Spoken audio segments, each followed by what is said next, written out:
Hello दोस्तों, कैसे हो आप। आई होप आप सभी अच्छे होंगे, खुश होंगे, स्वस्थ होंगे। कुछ लाइन है। बचपन जी तू, बचपन जी तू, गुड्डे गुड़ियों के साथ खेल तू। समझ रहे हैं, ये स्पेशल लड़कियों के लिए ही है। बचपन जी तू, गुड्डे गुड़ियों के साथ खेल तू। बचपन जी तू, गुड्डे गुड़ियों के साथ खेल तू। पंख फैला आसमां में उड़ तू, पंख फैला आसमां में उड़ तू।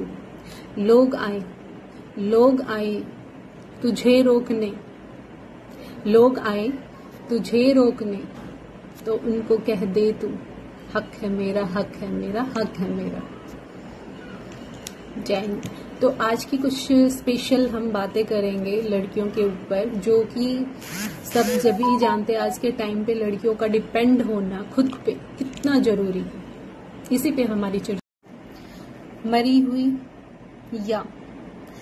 हुई या शोषित बेटी से अच्छा है तलाकशुदा बेटी।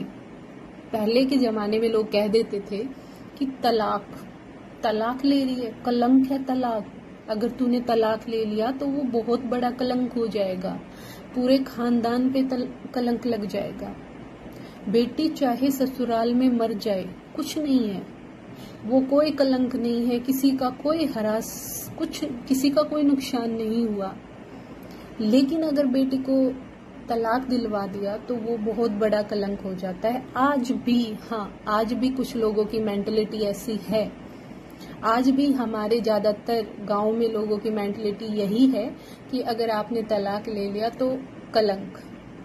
बेटी दुखी रहे, बेटी मर रही है, बेटी का शोषण हो रहा है, मानसिक शारीरिक, वो कुछ नहीं है, लेकिन एक बात मैं समझ नहीं पाती, लड़कियों को इतना मामूली क्यों समझा जाता है। मतलब ठीक है, नॉर्मल है, क्यों? एक माँ बाप के लिए तो संतान कीमती होती है ना, लड़का भी और लड़की भी। एक माँ जब बच्चे को जन्म देती है तो उसी दुख दर्द से गुजरती है, उसी दर्द से गुजरती है जैसे कि एक लड़के को जन्म देते वक्त। तो फिर लड़कियों के साथ ऐसा क्यों किया जा रहा है आज के समय में? मैंने कई केसेस देखे हैं, मैं पुलिस डिपार्टमेंट से बिलोंग करती हूँ, तो मैंने कई लड़कियों की बातें सुनी हैं। वो कहती भी हैं कि हमारे माँ बाप, जब वो दुखी होती हैं, लड़कियां आती हैं कुछ केसेस में, तो लड़कियां कहती हैं कि नहीं, हमारे माँ बाप अलाउड नहीं करते हैं कि हम इनसे अलग हो जाएं या फिर मैं इससे तलाक ले लूं। जो भी उस लड़की के साथ शोषण हो रहा है, मानसिक प्रताड़ना हो रही है, शारीरिक प्रताड़ना ही हो रहे हैं, वो कुछ नहीं है। लेकिन कईयों को तो मैंने ये भी कहते हुए सुना है कि ठीक है मर जा। माँ बोलती है ये वर्ड, ठीक है मर जा, दुखी है तो हम क्या करें, तेरी किस्मत है। लड़की की किस्मत को दोषी ठहरा देते हैं यहाँ पे कि तेरी ही किस्मत है। क्यों भाई, शादी आपने की है, देखा आपने, सब कुछ है, सब कुछ। मतलब हर तरीके से लड़की को ही दोषी ठहराना है, चाहे वो समाज है, चाहे वो एक समय पे माँ बाप है। कैसे?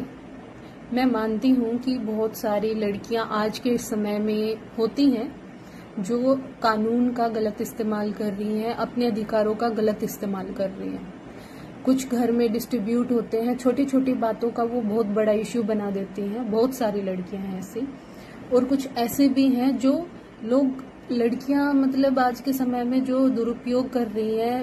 अगर किसी के साथ सच में भी कुछ गलत हो रहा है तो उस पर भी एक बार ये डाउट चला जाता है इंसान का कि चलो यार नॉर्मल है। लेकिन वो बात हम यहाँ पे नहीं हो रही है। हमारी बात यहाँ पे हो रही है जिन लड़कियों के साथ एक्चुअल में शारीरिक मानसिक प्रताड़नाएं होती हैं। कई बच्चियां हैं अपने माँ बाप को बताती हैं। लड़कियों में इतनी सहन शक्ति होती है कि वो सहती हैं, तब तक उनसे सहा जाता है, वो सहती हैं, अपने माँ बाप को बताती नहीं है कि हम दुखी हैं। लेकिन एक समय पे जब वो बताती हैं तो कुछ पेरेंट्स का साथ नहीं मिलता है, नहीं देते हैं, बहाना बना देते हैं कि बेटा हम तो खुद का ही गुजारा करना मुश्किल हो रहा है, तेरा कैसा करेंगे। इसलिए लड़कियों के लिए कहती हूँ कि खुद पे डिपेंड होना बहुत जरूरी है। नौकरी, बस मुझे पेरेंट्स की एक बात बुरी लगती है, जो मैंने देखा भी है। जब बच्ची परेशान होती है, पता है कि हमारी बच्ची परेशान है, बहुत साल निकाल देती है, सह सह के जब तक वो बर्दाश्त करती है, सह लेती है। लेकिन एक समय होता है कि जब उसे लगता है कि चारों तरफ से रास्ते बंद है, उसका कोई सहयोग नहीं कर रहा और लड़की खुद पे डिपेंड ही नहीं है, तो वो मेन डिपेंड अपने हस्बैंड पे ही होती है, अपने ससुराल वालों पे ही होती है उस समय पे, जब वो खुद कुछ कमा नहीं रही होती है। तो फिर क्या होता है, कई लड़कियां सुसाइड कर लेती हैं। मैंने खुद केस देखा है। फिर मेरे को ये समझ में नहीं आता, आफ्टर सुसाइड लड़की के घर वाले आते हैं, पंचायत लेके आएंगे, 5 लोगों को बुला के लेके आएंगे, ये कर देंगे, उनकी रिपोर्ट होती है। मतलब फिर तो पूरे वो विद्रोही बन जाएंगे उस चीज का कि बस इसको तो अभी की अभी फांसी लगा दो। अगर आप पहले ही उस लड़की का सहयोग कर देते तो वो बच जाती। पहले ही अगर आप कुछ उसका ख्याल कर लेते तो वो बच ही रह जाती। बाद में आके आप अपना पॉइंट बनाते हैं बस, और कुछ नहीं है। आप माँ बाप कहने के लायक हो ही नहीं, ठीक है। ऐसे बहुत सारे देखने। लास्ट में इतना ही कहूंगी कि माँ तब भी अपना मन ऐसे करे ना कि ये बोल दूं बेटी को अब मर जा, तो वो इवेंट याद कर लेना, तब आपने अपनी बच्ची को जन्म दिया था, पाला पोसा था, पढ़ाया लिखाया था, इतना बड़ा किया था, प्यार से किया था, जो भी है। और बाप भी, कुछ कोई कलंक नहीं होता है। मरी हुई बेटी से तो अच्छा है एक कलंक, मतलब जो अगर लोग बोलते हैं ना कलंकित, वो अरे आप ही हो जो आप अपने बच्चों की खुशी देख सकते हो, दूसरा कोई नहीं देखेगा। एक माँ बाप ही होते हैं जिनसे बच्चों को उम्मीद होती है कि ये हमें समझेंगे, ये हमें किसी भी प्रॉब्लम से बचाएंगे, चाहे पूरी दुनिया अगेंस्ट हो जाए, लेकिन ये नहीं होंगे। अगर आपको उस घर में आपके बेटों द्वारा 1 रोटी मिल रही तो उस 1 रोटी में से आधी रोटी आप अपनी लड़की को दे देना, लेकिन ऐसे मत छोड़ना।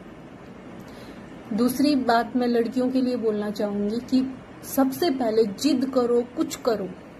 अगर आपके पेरेंट्स नहीं पढ़ा रहे हैं, चाहे आपको एक्स्ट्रा कोई जॉब करनी पड़े, कुछ करना पड़े, आप पढ़िए। पढ़ना बहुत जरूरी है, काम सीखिए। जरूरी नहीं अगर आपका पढ़ाई में दिमाग नहीं है तो आप कुछ ना कुछ हाथ का काम सीखिए, लेकिन सक्सेस होइए, कामयाब होइए, बहुत जरूरी है।